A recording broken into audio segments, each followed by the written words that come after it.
तुम जो पूछ लो कि मेरे हालात कैसे हैं, तुम तो पूछते हो ये पूछने की बात कैसे। एक दिन ढल रहा है जल्दी जल्दी, एक तुम्हें घर जाने की जल्दी जल्दी, और ये आखिरी मिसरा है, गजल खत्म करो अमरेश। ये आखिरी मिसरा है, गजल खत्म करो अमरेश। जाने दो दोस्त, खुदा हाफिज जल्दी जल्दी।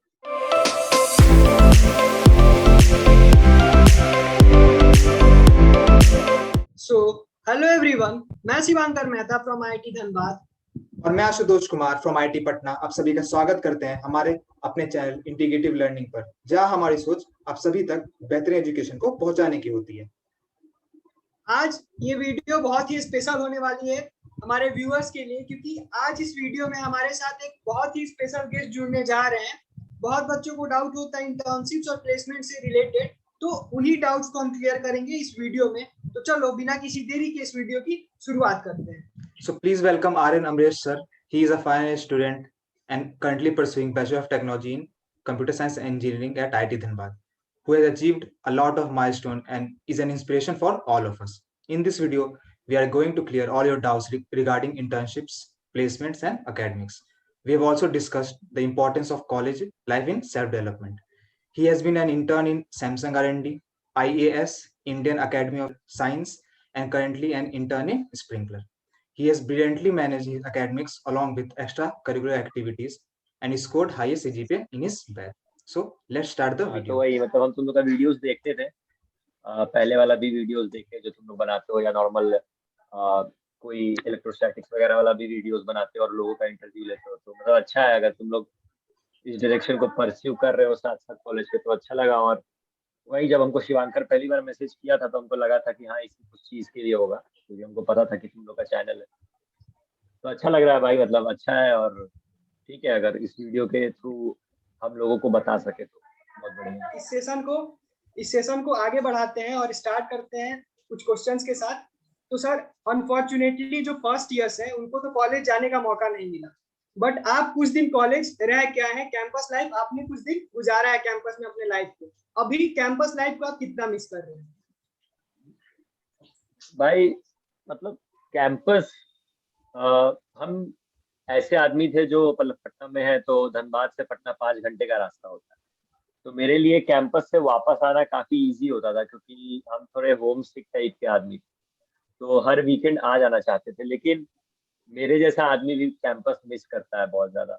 क्योंकि देखो, जब तक इंटर्न नहीं लगता है तब तक लगता है कि हाँ घर पे पढ़ ले, इंटर्न लग जाए। लेकिन एक बार तुम्हारा इंटर्न लग गया या कुछ हो गया, तो तुम उसको सेलिब्रेट किसके साथ करोगे?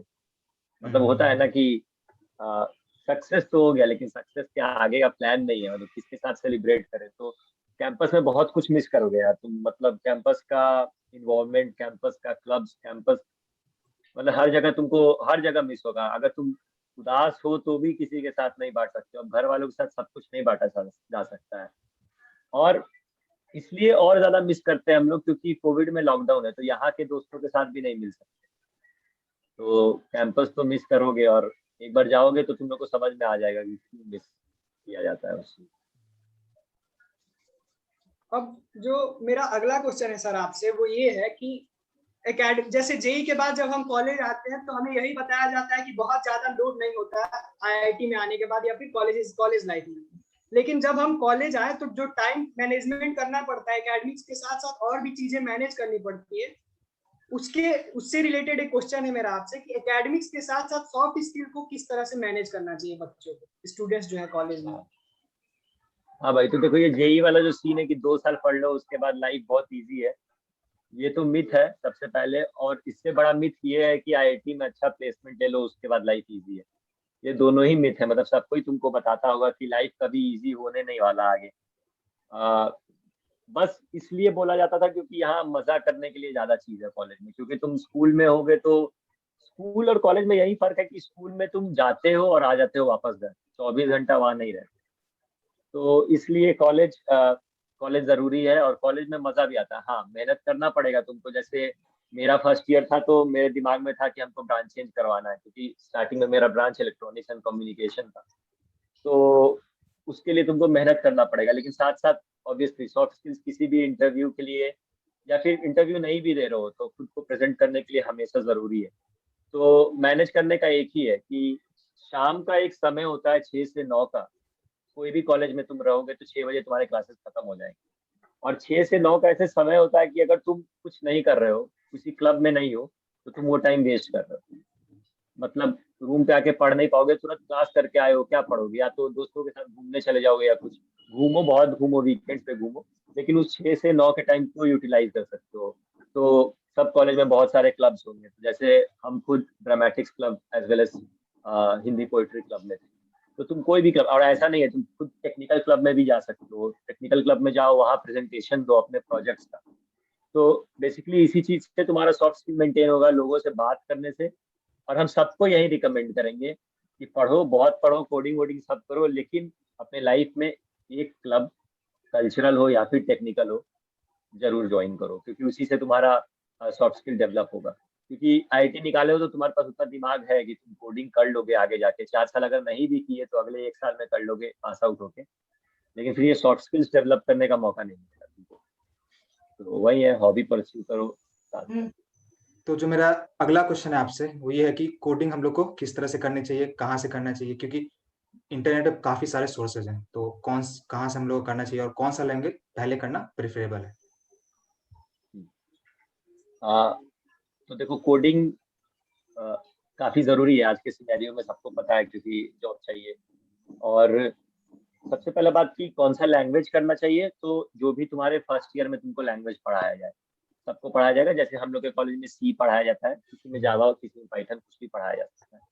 कोई भी लैंग्वेज पकड़ो, जो पढ़ाया जाए उस पे कमांड करो, क्योंकि आगे जाके तुमको कॉम्पिटिटिव कोडिंग करनी है। तो कॉम्पिटिटिव कोडिंग लोग हर लैंग्वेज में करते हैं, प्रिफरेबली हम सी प्लस प्लस पे करते थे, और बहुत सारे लोग सी प्लस प्लस पे करते हैं।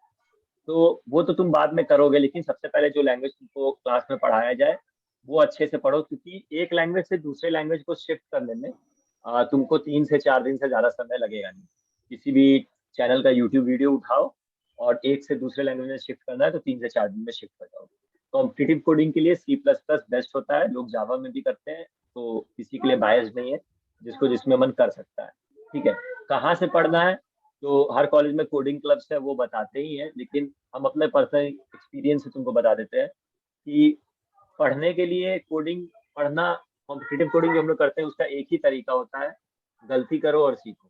जैसे बहुत सारे वेबसाइट्स हैं, code forces, hacker rank, code chef, leet code, जो भी है। तो जैसे तुम कोड फोर्सेस पे क्वेश्चन कर रहे हो, 10 क्वेश्चन करोगे, स्टार्टिंग में तुमसे 2 क्वेश्चन बनेगा या 3 क्वेश्चन बनेगा, लेकिन जो 7 क्वेश्चन नहीं बनेगा वो तुम्हारे लिए ज्यादा इंपॉर्टेंट होगा, जो 3 क्वेश्चन बन गया उसके मुकाबले। तो वो 7 क्वेश्चन नहीं बना, सबका सोल्यूशन होता है, सोल्यूशन देखो, हिंट्स देखो और बनाओ। तो ऐसे ही हम लोग कोडिंग सीखते हैं। मतलब कि ये फिजिक्स या केमिस्ट्री नहीं है कि इसका कोई सर्टेन टीचर है जो तुमको पढ़ा देगा, खुद पढ़ना है, गलत होगा उसका सोल्यूशन देखो, उससे पढ़ो। और बाकी ब्लॉग्स है, तो ब्लॉग्स में सीपी एल्गोरिदम और हैकर रैंक, इन दोनों का ब्लॉग्स, रैंडम यूट्यूब वीडियोस, और फिर ये कोड फोर्सेस, हैकर रैंक पे प्रैक्टिस, गलती करो और फिर उसको सही करो। और ये हो गया नॉर्मल अपना कॉम्पिटिटिव कोडिंग। डेवलपमेंट तुम कहीं से भी सीख सकते हो, कोर्सेरा से कोर्स कर लो, या फिर तुम्हारे कोडिंग क्लब्स में खुद पढ़ाते होंगे, डेवलपमेंट तुम सीख लोगे, कोई बड़ी बात नहीं है, कोर्स वगैरह कर लो। लेकिन हाँ, कॉम्पिटिटिव कोडिंग के लिए मेहनत करो, प्रैक्टिस करो, गलती करो और सीख जाओ, हो जाएगा। बहुत सारे बच्चे इंक्लूडिंग अस जो इस बार कैंपस नहीं जा पाए हैं, तो वो कन्फ्यूज़ रहते हैं कि इंटर्नशिप क्या होती है? वो सुनते हैं इंटर्नशिप सीनियर्स का लग गया, तो इंटर्नशिप क्या होती है उनको सही से पता नहीं होता है। उसकी प्रिपरेशन हम लोग को किस तरह से करनी चाहिए और कब से स्टार्ट करना चाहिए उसका प्रिपरेशन? तो ये बता दीजिए।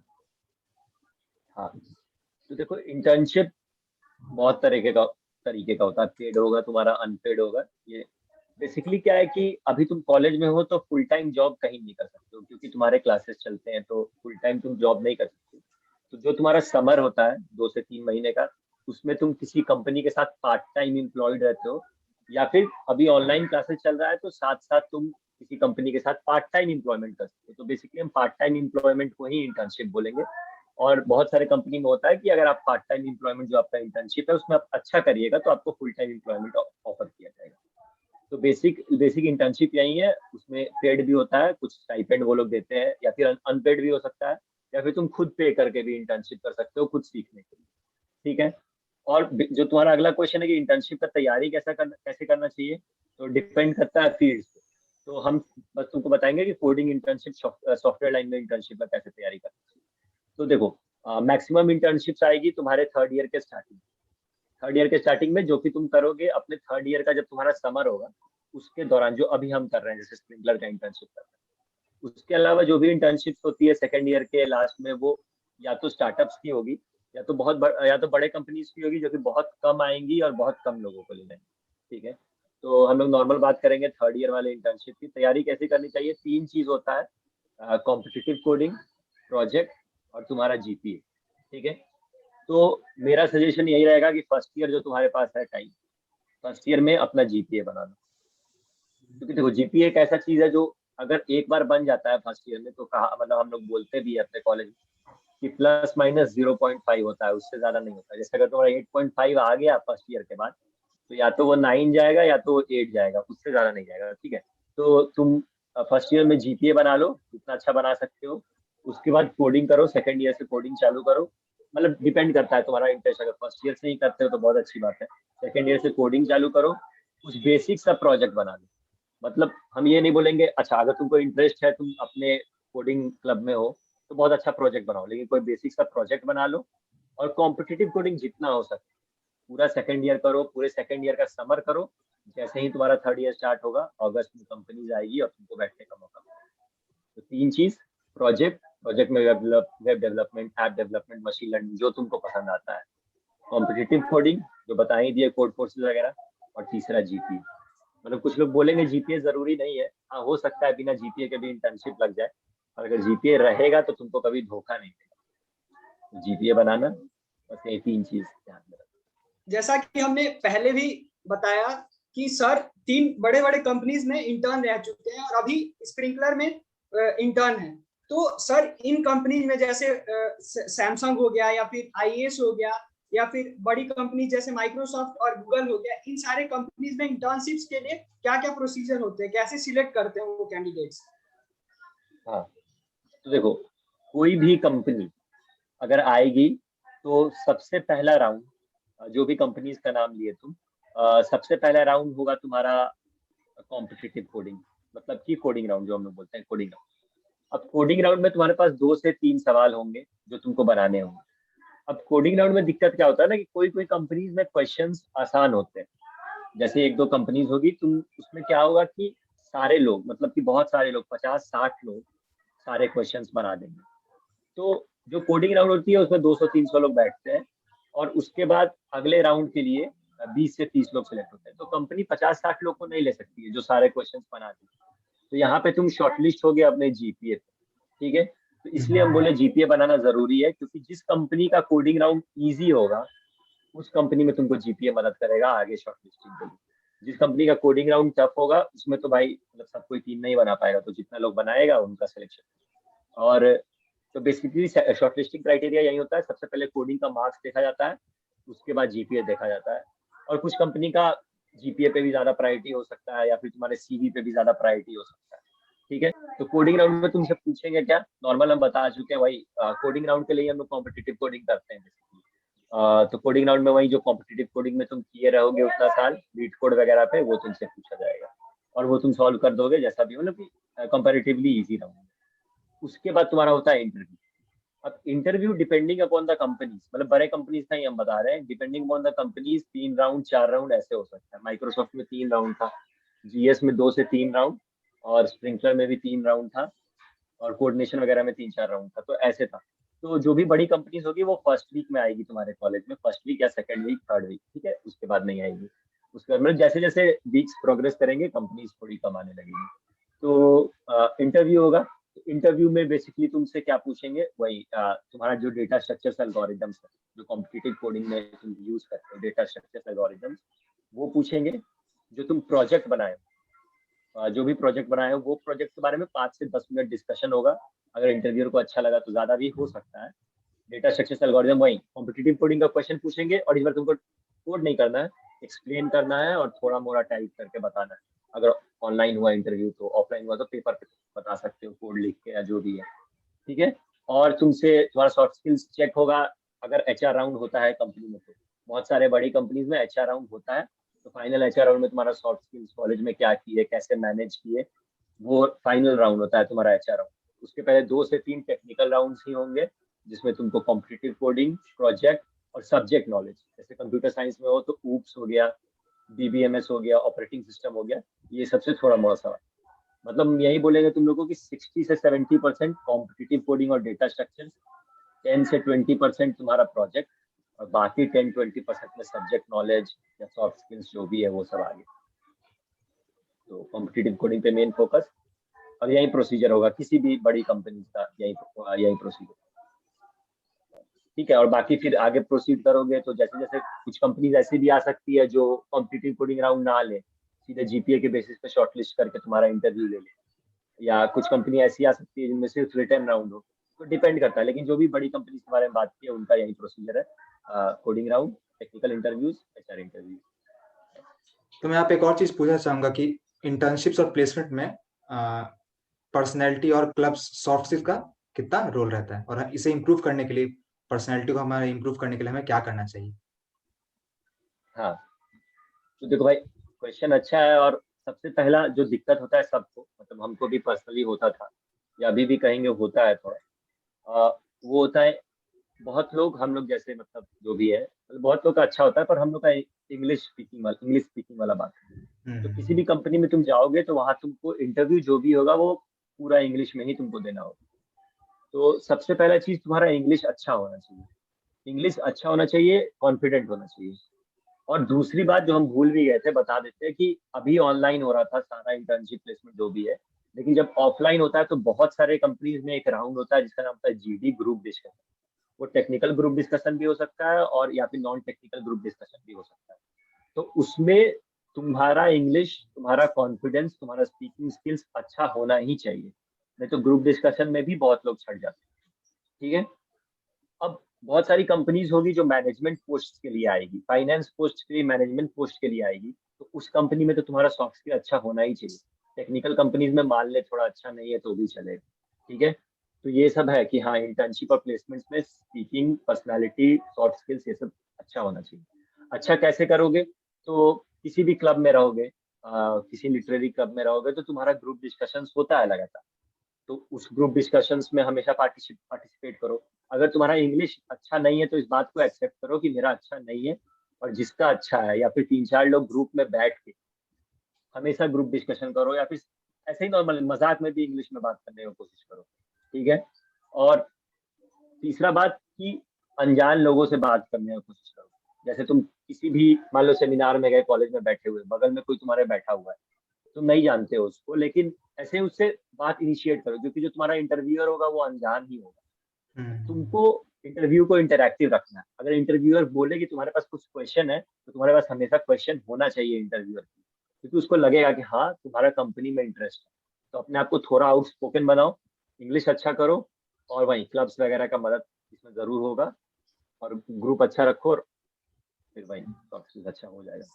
तो सर आईआईटी धनबाद के हिंदी लिटरेरी क्लब में भी है, और मैं जानता हूं कि सर बहुत अच्छा लिखते हैं, और बाकी जो आईआईटी धनबाद के लोग हैं वो भी जानते हैं कि सर कितना अच्छा लिखते हैं। तो मैं चाहूंगा, मैं सर से रिक्वेस्ट करूंगा कि सर ने अगर हाल फिलहाल में कुछ लिखा हो तो जो वो हमें जरूर सुनाए।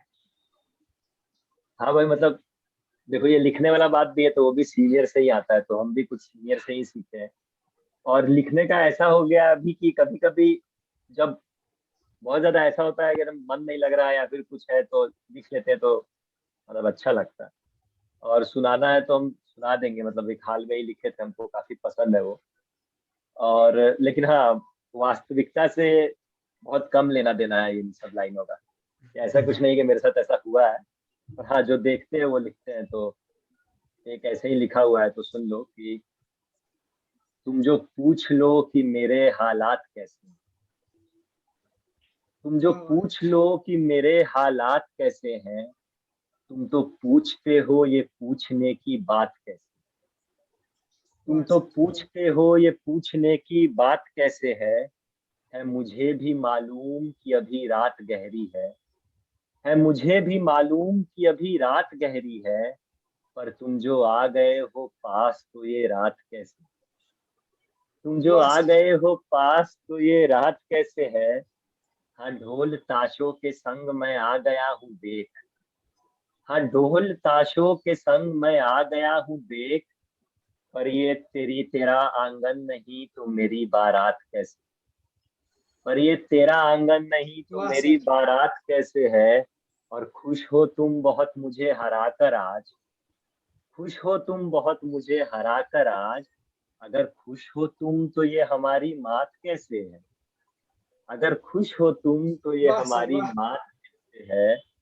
और ये खरीद बिक्री का खेल तो तुम खेलती हो ना, ये खरीद बिक्री का खेल तो तुम खेलती हो ना, हम प्यार करते हैं हमारी इतनी औकात कैसे। तो इसके भाई अलावा मैं सर से एक और रिक्वेस्ट करना चाहूंगा। मैंने सर की बहुत सारी गजलें सुनी है, उसमें मुझे जो जल्दी जल्दी है गजल सर की, वो मुझे बहुत पसंद है। तो मैं चाहूंगा कि उसके कुछ चंद शब्द सर हमारे व्यूअर्स को भी आप सुनाएं। अच्छा मतलब जल, जल्दी जल्दी है तो बहुत बड़ा, हम तीन चार जो मेरा फेवरेट है उसमें से सुना देते हैं। तो जल्दी जल्दी में ही सुना देते हैं, ठीक है। तो एक दिन ढल रहा है जल्दी जल्दी, एक दिन ढल रहा है जल्दी जल्दी, एक तुम्हें घर जाने की जल्दी जल्दी, वाह सर। एक दिन ढल रहा है जल्दी जल्दी, एक तुम्हें घर जाने की जल्दी जल्दी, जो भी कहना करना है कर दो ना, कोई देख लेगा थोड़ा जल्दी जल्दी, वाह कोई सर वाह। देख लेगा थोड़ा जल्दी जल्दी। और सबको तूने किस्मत इतनी दी है, सबको तूने किस्मत इतनी दी है, फिर मेरी बारी में ही जल्दी जल्दी, वाह फिर सर वाह। मेरी बारी में ही जल्दी जल्दी, देखो बेटा फिर से आई दिवाली, देखो बेटा फिर से आई दिवाली, माँ कहती घर लौटो ना जल्दी जल्दी, माँ कहती घर लौटो ना जल्दी जल्दी। और ये सबसे फेवरेट लाइन है कि मैं मरते मरते भी तुझे देख रहा था, मैं मरते मरते भी तुझे देख रहा था, तू खून भरे हाथ पोंछ रहा था जल्दी जल्दी, तू खून भरे हाथ वाह सर पोंछ वाह। रहा था जल्दी जल्दी। और ये आखिरी मिसरा है, गजल खत्म करो अमरेश, ये आखिरी मिसरा है, गजल खत्म करो अमरेश, जाने दो दोस्त खुदा हाफिज जल्दी जल्दी।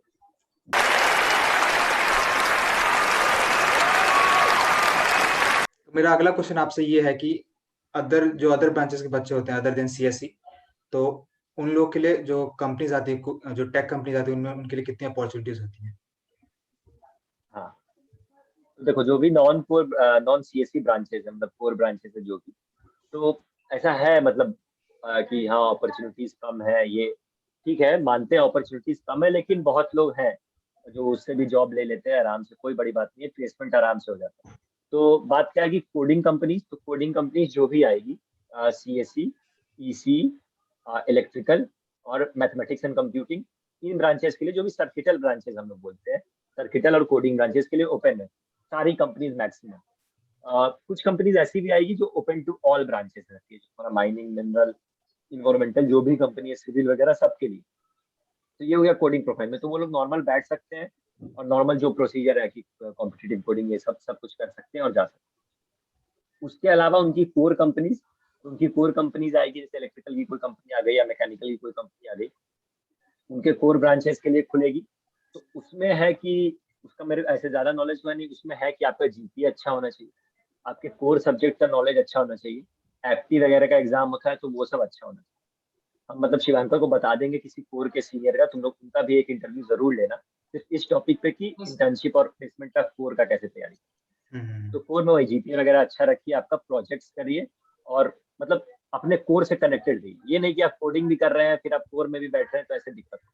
और तीसरा अपॉर्चुनिटी ये है कि आपको कोडिंग भी नहीं पसंद है, आपको कोर भी नहीं पसंद है, तो आपके लिए फाइनेंस है, फाइनेंस की कंपनी है, फ्यूचर फर्स्ट है, एक्सेला है। तो ये सब जो भी कंपनी है ये सब आएगी, आपका एप्टी चेक करेगी, स्पीड मैथ्स चेक करेगी, ठीक है, कितना आप डिसीजन मेकिंग आपका कितना अच्छा है, केस स्टडीज कितना अच्छा है। तो बहुत लोग होते हैं जो इसका भी तैयारी करते हैं। तो मतलब कि मैनेजमेंट करने के बाद आप जिस कंपनीज में जाइएगा उस कंपनीज में अभी भी जा सकते हैं, थोड़ा लो पे ही, मतलब कि मैनेजमेंट जितना सैलरी नहीं, लेकिन फिर भी अभी भी जा सकते हैं। तो उसके लिए एप्टी हो गया आपका, केस स्टडीज हो गया, सॉफ्ट स्किल्स हो गया, तो ये सब चीज़ आपका मैटर करे। तो कोर के लिए भी अपॉर्चुनिटीज बहुत ज़्यादा है। तो और खासकर इलेक्ट्रिकल, ईसी और मैथमेटिक्स एंड कंप्यूटिंग, ये सब ब्रांचेस को तो कोई दिक्कत नहीं होगा।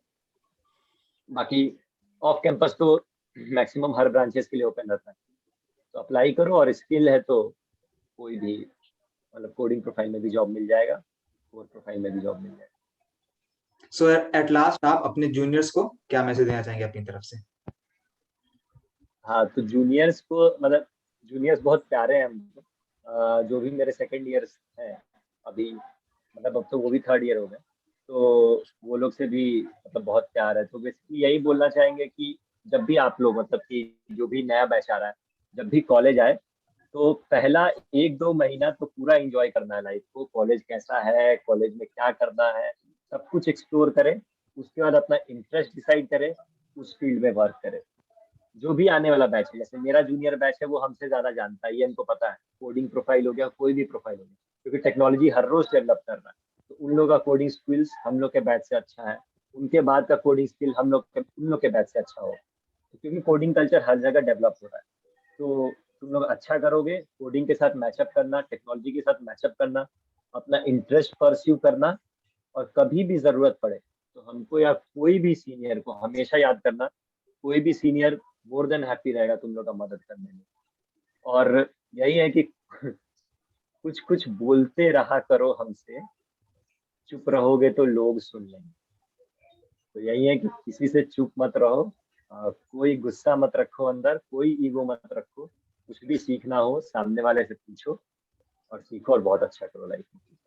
सर, मैं इंटीग्रेटिव लर्निंग की टीम की तरफ से आपको बहुत बहुत थैंक यू बोलना चाहूंगा कि आपने इतने बिजी शेड्यूल में हमारे लिए टाइम निकाला, हमारे व्यूअर्स के आप आए, आपने अपना एक्सपीरियंस हमारे साथ शेयर किया। Thank you very much.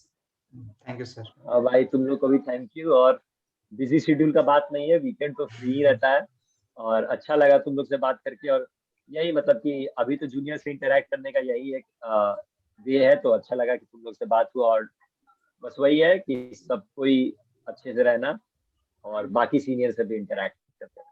Thanks भाई। तो इस वीडियो में आज यहीं तक। अगर आपको ये वीडियो अच्छी लगी हो, आपके लिए हेल्पफुल रही हो, तो इसे लाइक करिए और अपने सभी दोस्तों के साथ शेयर भी करिए, ताकि वो भी अच्छी तरीके से उनका सारा डाउट क्लियर हो जाए प्लेसमेंट इंटर्नशिप से रिलेटेड। और साथ ही चैनल को सब्सक्राइब करें और बेल आइकन भी प्रेस करें, ताकि इसी तरह की एजुकेशनल और इंफॉर्मेटिव वीडियो आपको इस चैनल के थ्रू मिलती रहे। तब तक के लिए thank you so much and all the very best.